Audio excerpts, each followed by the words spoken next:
बेगूसराय में संयुक्त संघर्ष किसान समिति बरौनी के बैनर तले आज सैकड़ों की संख्या में किसानों ने अपनी मांगों को लेकर आक्रोशपूर्ण प्रदर्शन किया तथा जिला प्रशासन के विरोध में नारेबाजी की।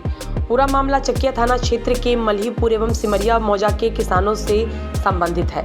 किसानों का आरोप है कि जिला प्रशासन के द्वारा बिना किसी सूचना के उनकी लगभग 700 एकड़ जमीन की जमाबंदी रद्द कर दी गई, जबकि तकरीबन 100 वर्षों से इस पर किसानों की दावेदारी थी तथा किसान लगान एवं रसीद भी कटवा रहे थे। किसानों का सीधा कहना है कि आज सिमरिया में 6 लाइन पुल बन रहा है, सिमरिया का विकास हो रहा है। बरौनी रिफाइनरी, फर्टिलाइजर एवं थर्मल में भी किसानों की जमीन गई, लेकिन किसानों ने संवैधानिक तरीके से इसका विरोध भी किया और आज तक कोर्ट में लिखित लड़ाई की जा रही है। लेकिन बेगूसराय के एडीएम के द्वारा हाल के दिनों में तुगलकी फरमान जारी कर किसानों को अपनी जमीन से बेदखल किया जा रहा है। इसको लेकर किसान चुप नहीं रहेंगे। आज सांकेतिक रूप से जिला प्रशासन को आगाह किया गया है कि यदि किसानों के साथ अन्याय किया गया तो आने वाले दिनों में किसानों का आंदोलन उग्र होगा। हम आपको बताते हैं मांग मेरी क्या है। हम तो खुद जमीन मालिक हैं यहाँ के और हमारे पूर्वजों ने हमें ये धरोहर सौंप के गए हैं। और जिस एडीएम साहब जो हमारे बेगूसराय के अपने आप को आका कहते हैं, उन्होंने अपने कलम से जो एकाएक आए और उन्होंने फरमान जारी, तुगलकी फरमान, कहा कि ये जमीन आपकी नहीं है, ये जमीन हमारी है। मैं उनको ये कहना चाहता हूँ, यहाँ का जो किसान है, यहाँ का जो हम लोग हैं, गंगा ब्रिज आप देखिए जो उत्तर बिहार और दक्षिण भारत की जोड़ने वाली है, उसमें भी हमने ज़मीन दिया है। उसके बाद आप देखिए एनएच जो जा रहा है, उसमें भी हमने ज़मीन दिया है, उसमें भी हमारी ज़मीन गई है।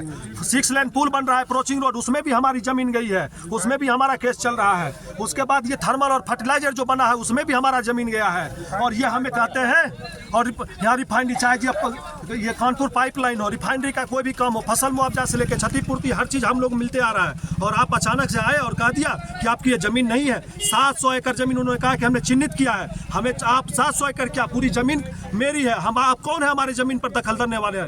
अगर हमसे पूछा हम लोगों को, क्या आप लोग समझ रहे हैं क्या कि हाथ में चूड़ी पहन के बैठे हैं? अरे हम आपके अंदर में स्याही है, तुम्हारे अंदर भी खून है। और हम भी इस भारत माता के संतान है और हमारे पूर्वजों ने जो दिया है, उस पूर्वजों की आन बान शान के लिए अगर मरने के लिए भी तैयार होना पड़ेगा तो हम मरने के लिए भी तैयार हैं। ये लगता है बेगूसराय के आका को कि हम और बिना किसी सूचना, बिना किसी सुनवाई के, जब किसान सुनवाई के लिए वहां जाते थे तो उन्हें कहा जाता था कि एडीएम साहब नहीं हैं, और ऐसा कह के और उसी डेट में इन तमाम किसानों की जमाबंदी रद्द कर दी गई है। और सरकार को अगर विकास के लिए ज़मीन चाहिए तो विकास के जो भूमि अधिग्रहण नियम है उसके अनुसार आवे, इसके अनुसार बात करें किसानों से और उनको उचित मुआवजा दें। ऐसा करके ये एकाएक किसानों को भूमिहीन करना चाहते हैं। सैकड़ों साल से इस पर बाप दादा यहाँ के ज़मीन को जोत आबाद करते आ रहे हैं। और आज हम लोग एक सांकेतिक हड़ताल किए हैं, सांकेतिक प्रदर्शन कर रहे हैं। और अगर प्रशासन होश में नहीं आएगा तो हम लोग इससे जोरदार तरीके से इस बात को उठाएंगे और अंतिम दम तक, जब तक हम लोगों का दम रहेगा, प्राण रहेगा, तब तक इस ज़मीन को हासिल होने नहीं देंगे। चाहे जो भी स्थिति होगा हम लोग करेंगे। हम लोग देखिए, हमारा जब पूर्वज विकास विरोधी नहीं रहे, हम क्यों बने? पूर्वज के बनाए रास्ते पर बच्चे चलते हैं, ठीक ना? हम लोग भी विकास विरोधी नहीं हैं। विकास सरकार करे, अच्छी बात है, लेकिन इस तरह से तुगलकी फरमान जारी कर विकास करना ये कहीं से औचित्य नहीं है। सरकार को अगर लगता है इसी स्थल पर बेगूसराय ज़िला में समुचित विकास होगा, करे, निश्चित रूप से करे, लेकिन प्रक्रिया के साथ करे, न कि तुगलकी फरमान जारी करके करे।